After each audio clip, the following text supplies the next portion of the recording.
Hello and welcome. It's Evangelist Eniola of Good News World Evangelical Ministry. I shall be bringing to light on the topic of the invisible side of life. Another episode of the invisible events.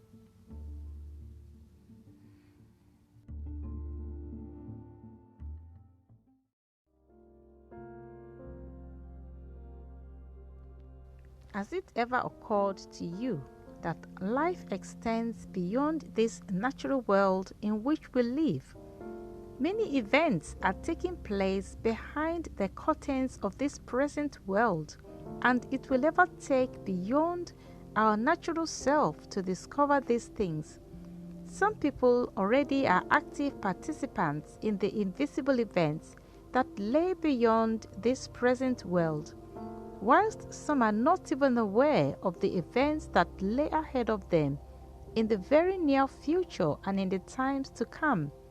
They have no clue, no knowledge or insight of what is happening behind the curtains of this very present earthly world. Either you or I know it or not does not remove the reality of these many events that we are yet to encounter. My question today is, are you seeing beyond this physical realm into the spiritual events that are uprising and that lay beyond this earthly world? Presently, our physical eyes have the ability to behold the wondrous beauty of God's creations and the creativity of His creatures. But to see beyond this world will ever take our unseen or spiritual eyes to peer through. This is the truth and reality that we all need to be aware of. The real and substantial things that lay ahead of each one of us are quite invisible, but are of a reality and are of great importance to our very existence. Or we can say that many events lay invisibly beyond the world in which we presently live, of which our physical eyes cannot comprehend, except we discover them with the eyes of our spirit. At this junction, I would like to say that you and I are a spirit being, having a soul and living in a body. The reality is that an individual's spirit is either dead and oblivious or awake and alive to this invisible side of life with a glimpse of its realities. The good news is that at the point where a person's spirit is made alive, they become aware of the existence of another kingdom and another life. The experience is like that of a newly born babe arriving into the physical world. From the time that a person's spirit is made alive, it becomes automatically connected to the other side of life.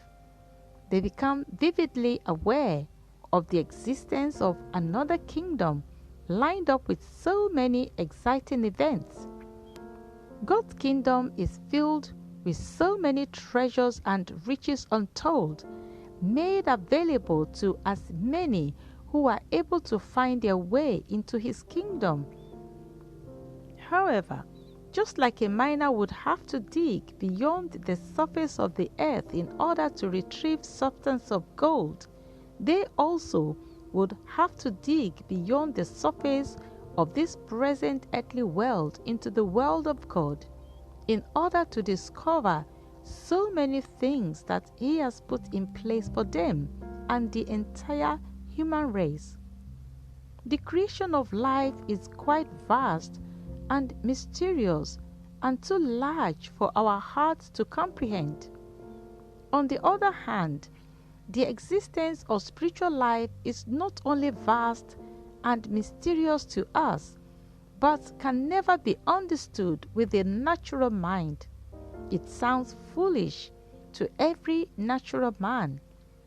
This other side of life cannot be seen with the physical eyes because it's invisible and a spiritual world in itself. However, For everyone that would step into this invisible world of God, there would always be a knowing beyond every doubt of their translation into this glorious and timeless world. Communication with the spiritual world can never be achieved with a human body or natural mind, but by the regenerated spirit of man.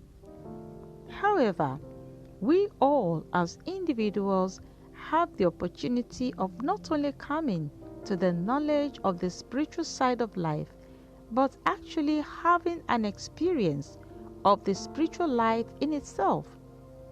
This world in which we live in is only a mirror and reflection of the invisible side of life.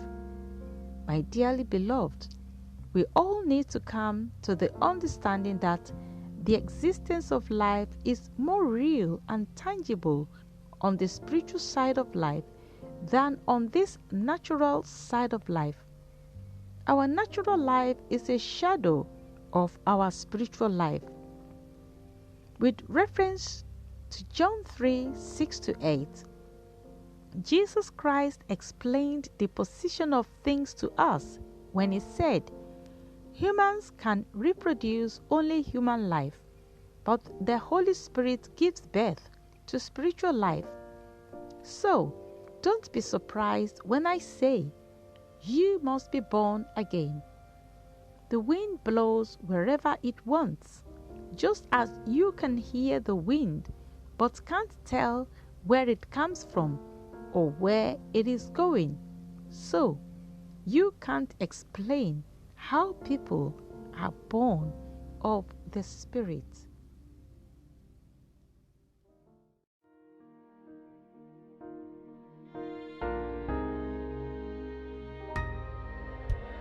Jesus, there